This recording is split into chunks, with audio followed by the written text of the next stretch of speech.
जय मां सरस्वती। प्यारे बच्चों, आप सभी का फिर से एक बार स्वागत है। तो आज हम जो है वो वाक्य के बारे में पढ़ेंगे। पहले हमने पद के बारे में पढ़ा था और शब्द के बारे में पढ़ा था और वर्ण के बारे में पढ़ा था। तो आज हम इसका जो अंतिम पद है, वाक्य विचार, वो पढ़ेंगे। तो बच्चों, हमने पहले पद परिचय पढ़ा, जिसके बारे में आपको मैंने बताया। मैं उम्मीद करूंगा कि आपको सारा समझ आ गया होगा। अब जो हम पद के साथ साथ ही पढ़ेंगे हम वाक्य।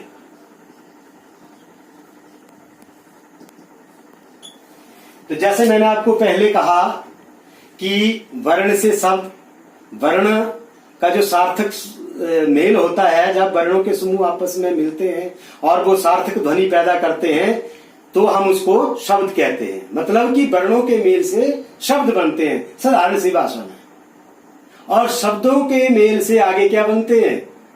वाक्य बनते हैं। पर हम बीच वाली बात को खा जाते थे, पद।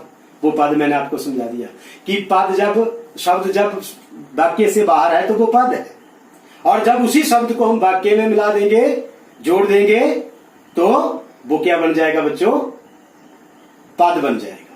जैसे पानी, पानी अपने आप में एक स्वतंत्र शब्द है, अलग है, पर जब पानी को हम वाक्य में जोड़ देंगे, पानी शब्द को लेकर के हम वाक्य बना देंगे, मुझे पानी पिलाओ, उसको पानी दो, ठीक है ना, तो वो क्या हो जाएगा? एक वाक्य बन जाएगा। और जब वो शब्द वाक्य के बीच में आ जाएगा तो वो पद बन जाएगा। ठीक है। तो शब्दों के सार्थक और व्यवस्थित समूह को, सार्थक शब्दों को जो व्यवस्थित रूप होता है, ठीक है, जिसमें मन के भावों एवं विचारों को प्रकट करने की क्षमता होती है, उसे हम वाक्य कहते हैं। अब भाषा की परिभाषा क्या पढ़ी थी आपने? भाषा मन के विचारों को परस्पर प्रकट करने का साधन है। अब वाक्य की परिभाषा कहां जा रही है? भाषा से मिल रही है। आप बोलो कि भाषा जरूरी थी पढ़ना कि नहीं थी जरूरी? अगर भाषा का ज्ञान आपको नहीं दिया होता तो आज मैं इस चीज को इतनी आसानी से कैसे समझा पाता आपको? तो इसलिए मैंने आपको पहले भाषा पढ़ाई, पूरा ज्ञान दिया। अब आपको वाक्य जो है वो समझना बिल्कुल आसान हो गया। सारी हकीकत आपके सामने आ गई। कोई आंखों के ऊपर कोई पर्दा नहीं रहा, एकदम से सारी आईने की तरह साफ हो गई कि वर्ण से शब्द, शब्द से पद, पद से वाक्य, और शब्द और पद दोनों एक हैं। इनमें अपना भ्रमित नहीं होना है। ठीक है। शब्द ऐसे स्वतंत्र है, पर जब वो वाक्य में जुड़ जाता है, वाक्य संरचना में आ जाता है, वाक्य में आ जाता है, तो वो पद बन जाता है। और पद के अनुसार वो कहीं संज्ञा का रूप होगा, तो कहीं सर्वनाम का होगा, कहीं विशेषण का होगा, तो कहीं क्रिया का होगा, कहीं क्रिया विशेषण का होगा। ये उस शब्द को देख के पता चलेगा कि ये कौन सा पद है। वो काम थोड़ा छोटा सा मैंने आपको दिया। और अभी हम पढ़ रहे हैं वाक्य के बारे में। तो वाक्य के बारे में आपको क्या पढ़ाया मैंने? कि सार्थक शब्दों का व्यवस्थित समूह, जिसमें मन के भावों एवं विचारों को प्रकट करने की क्षमता होती है, उसे हम वाक्य कहते हैं। और साधारण शब्दों में प्यारे बच्चों, कि शब्दों के मेल से वाक्य बनते हैं। ये शब्दों के मेल से वाक्य बनता है। जब दो या दो से अधिक शब्द आपस में मिलते हैं, क्रमबद्ध तरीके से मिलते हैं, तो उसको हम वाक्य कहते हैं। जैसे वर्णों के मेल से शब्द बना, जब दो या दो से अधिक वर्ण आपस में मिले, क जमा ल जमा म कलम, तो कलम बन गई। मैं कलम से लिखता हूं, ये वाक्य बन गया। ठीक है बच्चों। तो अब मैं क्या है यहां पर, कलम क्या है इस वाक्य में, और लिखता हूं क्या आ गया, ये पद परिचय है। ठीक है। तो वाक्य आप समझ गए। अब आपको बड़ी बार बार बताने की जरूरत नहीं है। मैं समझता हूं कि समझ गए होंगे। फिर भी किसी बच्चे को कोई ऐसी दुविधा रहेगी तो वो मेरे से पूछ लेगा। ठीक है। तो बच्चों, हमने वाक्य की परिभाषा पढ़ दी। अब आपने इसके हम भेद पढ़ेंगे। तो मैंने जैसे आपको शुरू में जब व्याकरण पढ़ाना शुरू किया था, तो एक बड़ी बात आपको मैंने बताई थी, शायद आपको याद होगी। प्यारे बच्चों, अगर हम व्याकरण में पढ़ते समय अगर परिभाषाओं में जकड़ जाते हैं ना, तो वो सारा का सारा ज्ञान जो हमारा जटिल बन जाता है। इसलिए हमें किसी भी व्याकरण के भाग में किसी भी चीज की परिभाषा रटनी नहीं है। अगर व्याकरण को समझना है तो रट्टा नहीं लगाना है, उसको समझना है। मैं कहा था कि व्याकरण जो एक शास्त्र है, एक विज्ञान, और वो तर्कों के ऊपर, नियमों के ऊपर चलता है, उसमें प्रैक्टिकल होता है। तो ये सारे का सारा जितना आज तक आपने पढ़ा, आपने देखा कि सब कुछ प्रैक्टिकली है, बिल्कुल नजरों के सामने है, आईने की तरह बिल्कुल साफ है ना। तो हम किसी भी चीज की परिभाषा के ऊपर नहीं जाएंगे। जब हमने व्याकरण को समझना है तो हमने परिभाषा को दरकिनार कर देना है, ठीक है। व्याकरण को समझने वाली नियमावली को हमने पकड़ना है, ठीक है ना। परिभाषा में अगर हम उलझोगे तो हम परिभाषाओं में उलझ कर ही रह जाएंगे, फिर तो आपको संज्ञा का पता नहीं लगेगा पूरी उम्र की संज्ञा है क्या, ठीक है ना। तो प्यारे बच्चों, आपने परिभाषाओं के ऊपर बड़ा जोर नहीं देना है, बल्कि किसके ऊपर जोर देना है, समझने के ऊपर। और समझने का तरीका मैं आपको बता रहा हूं कि कैसे समझना और कैसे समझाया जाता है, ठीक है। तो आपने समझने और समझाने के ऊपर जाना है, रटने और रटाने के ऊपर नहीं जाना है। आप तो ऐसे किताब में है, आपके पास व्याकरण है, आपके पास वहां से नहीं आप पढ़ सकते हैं, पर नहीं, आप जब भी मेरी वीडियो देखेंगे, मेरा समझाने जो मैं आपको चीज समझाऊंगा, और उसके बाद अगर आप किताब पढ़ेंगे, आप जिंदगी भर उस चीज को नहीं भूलेंगे, ये मेरा आपके साथ वादा है। तो आपने परिभाषाओं को रटना नहीं है। साधारण शब्दों में वर्ण से शब्द, शब्द से पद, पद से वाक्य, शब्दों का जो सार्थक समूह होगा, व्यवस्थित रूप उसका होगा, उसको हम वाक्य कहेंगे। साधारण शब्दों में क्या बताया कि शब्दों के मेल से वाक्य बनते हैं। दुनिया की कोई ताकत आपको गलत नहीं कर सकती है।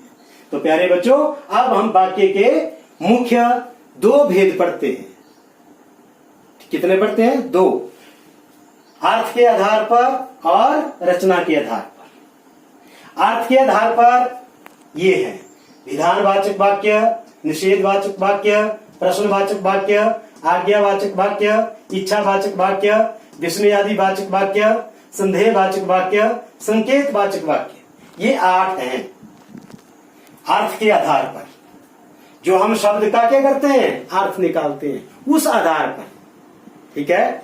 उसके बाद रचना के आधार पर, रचना सरल, जिसको हम साधारण भी कह देते हैं, संयुक्त और मिश्र। अब इनमें से आपको परीक्षा में आता है, जो पीछे मैंने आपको व्याकरण पढ़ाया उसमें से भी आपको परीक्षा में आता है। अगर किसी बच्चे को संदेह होगा तो पिछले वर्ष का, अभी जो मार्च 2020 में आपकी वार्षिक परीक्षा हुई है, वो प्रश्न पत्र आपने देख लेना कि उसमें मेरे पढ़ाई में से क्या क्या चीजें आई हुई है, ठीक है। तो बच्चों, ये आपके सामने मैंने वाक्य के मुख्य भेद लिखे जो आपकी नजरों के सामने हैं। अब विधानवाचक वाक्य आ गया, निषेधवाचक वाक्य आ गया, प्रश्नवाचक वाक्य आ गया, आज्ञावाचक वाक्य आ गया, इच्छावाचक आ गया, विस्मयादि वाचक वाक्य आ गया, संदेहवाचक आ गया, संकेतवाचक आ गया। इसके आधार पर भी आपसे प्रश्न जो 1 नंबर का प्रश्न जो वो पूछा जाता है, और यहाँ आपको 3 नंबर का प्रश्न होता है रचना के आधार पर।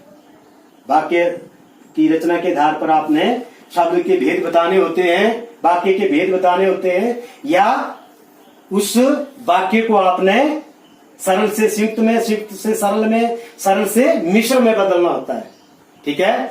वो भी बड़ा आसान सा होता है। अब यहां जो है, यहां तो आपका बिल्कुल क्लियर है कि जो विधानवाचक है, निषेधवाचक है, प्रश्नवाचक है, आप एकदम से समझ जाते हैं, ठीक है। फिर भी अगर आपने ये समझने होंगे तो मेरे कमेंट बॉक्स में कमेंट कर देना, मैं आपको दोबारा से इनकी डिटेल में समझा दूंगा, ठीक है। अब हम आते हैं सरल और साधारण, संयुक्त और मिश्र के ऊपर।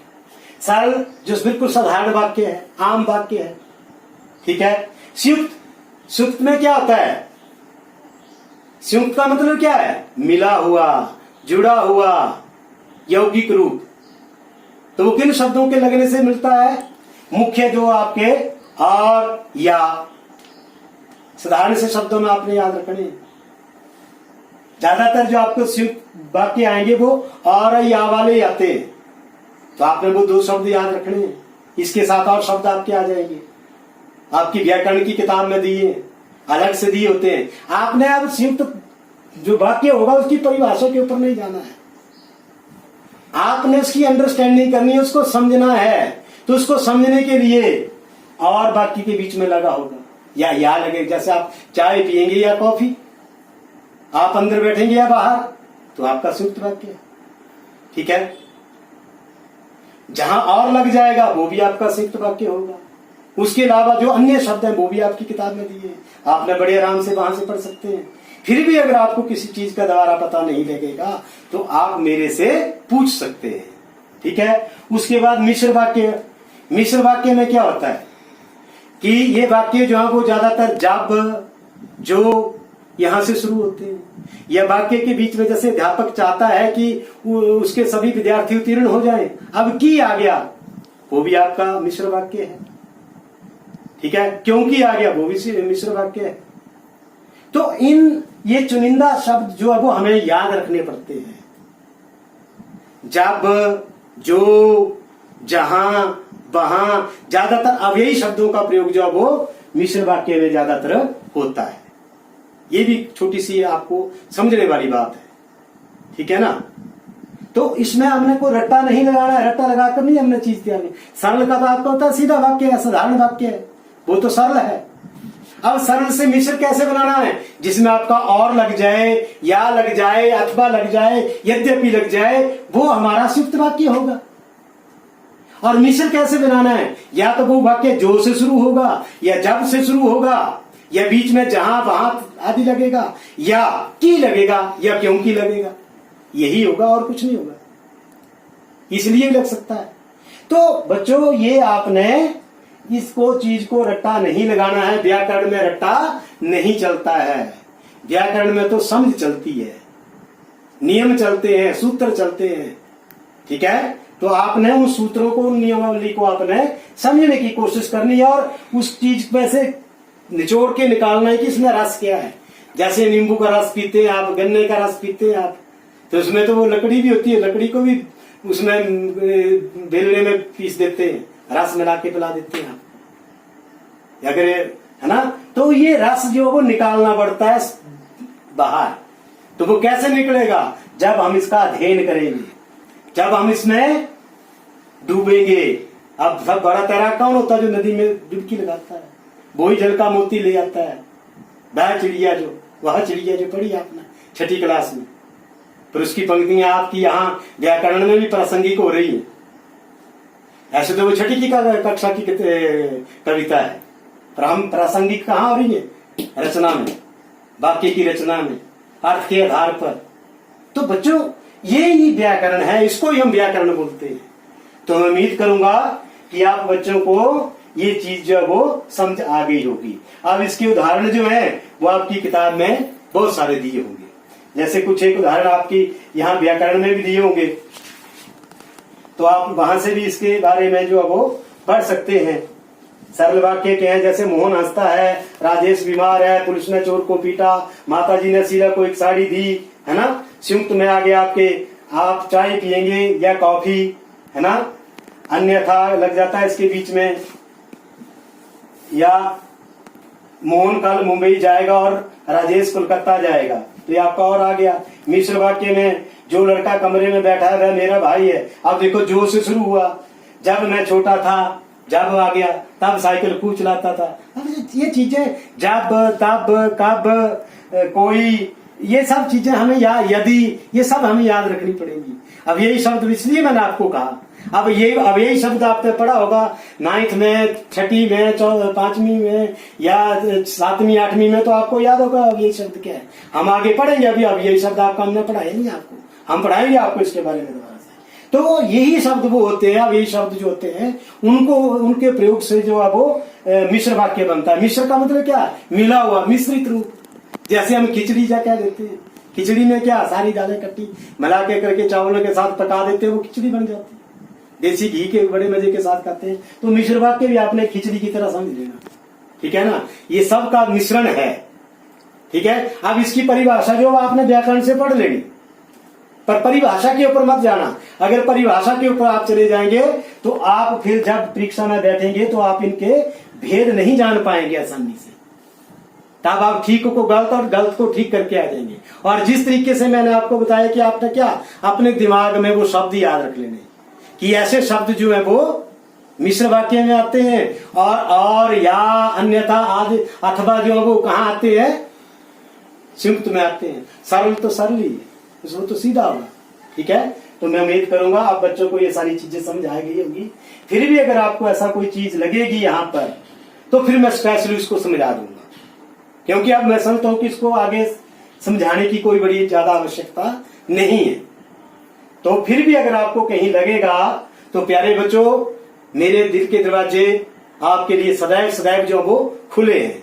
जब मर्जी आप मेरे कमेंट बॉक्स में जाकर कमेंट द्वारा मेरे से प्रश्न भी पूछ सकते हैं, और अगर आपको कोई ऐसा संशय है जिसको आप दूर करवाना चाहते हैं, तो मैं आपके लिए वो नई वीडियो भी बना सकता हूं, वो आपकी मांग के ऊपर है। तो प्यारे बच्चों, आज हमारा इतना ही, और फिर हम दोबारा से मिलेंगे नई वीडियो में, अगले वीडियो को लेकर के।